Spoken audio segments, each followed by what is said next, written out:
సుపారీ తీసుకుని తన హత్యకు కుట్ర చేస్తున్నారని మహబూబ్ నగర్ జిల్లా దేవరకద్ర బీజేపీ నేత కొండా ప్రశాంత్ రెడ్డి జిల్లా ఎస్పీ జానకికి శనివారం ఫిర్యాదు చేశారు.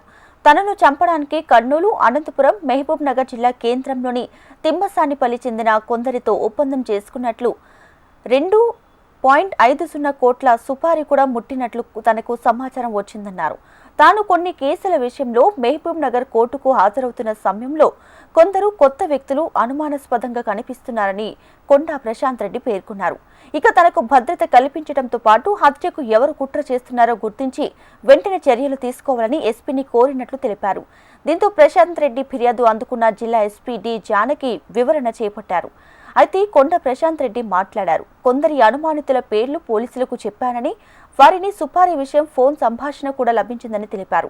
తన హత్య కుట్ర పన్నుతున్న వారిని వెంటనే గుర్తించి తనకు రక్షణ కల్పించాలని కొండా ప్రశాంత్ రెడ్డి విజ్ఞప్తి చేస్తున్నారు.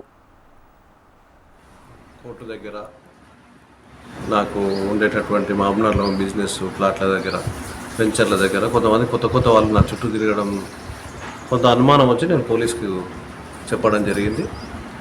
దానిలో భాగంగానే కొన్ని రికార్డింగ్స్ కూడా మాకున్నటువంటి నెట్వర్క్ ద్వారా రికార్డింగ్స్ బయటకు వచ్చినాయి. అవన్నీ తీసుకొని మా ఎంపీ గారికి చెప్పడం జరిగింది. వారు ఎస్పీ గారికి